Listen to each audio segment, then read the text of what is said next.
Pengrauh wisatawan ke Bali sane mangkin nenten ngaruruh kuta Kemanten, nanging taler akeh rauh ring pedesanan.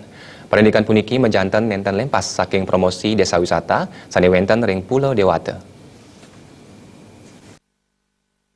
Pangurati Pariwisata Wiya dan Budaya Nyoman Sarjana Mausang, pengrauh wisatawan ke Bali sane mangkin nenten ngaruruh kuta Kemanten, nanging taler ring pedesanan.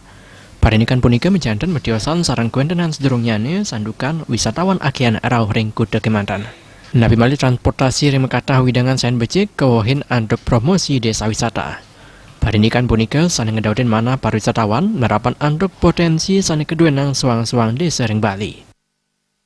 Nah, cuman memang tidak begitu kelihatan di Legian Kuta ini adanya peningkatan seperti biasa-biasa saja. Kenapa? Karena sekarang itu di Bali itu sudah menyebar. Jadi tamu itu tidak hanya kalau zaman tahun 80-an itu kan semua tamu itu langsung tinggalnya di Legian, di Kuta, di Seminyak. Nah sekarang itu begitu dia datang di Bali, dia itu sudah langsung ke Ubud, langsung ke Gianyar, langsung ke Karangasem.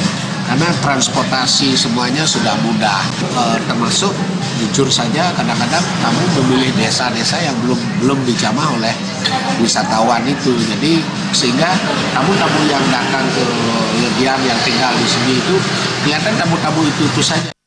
Penerapan anduk promosi pariwisata sane becik menjantan banget nincapang pengrauh wisatawan ke Bali.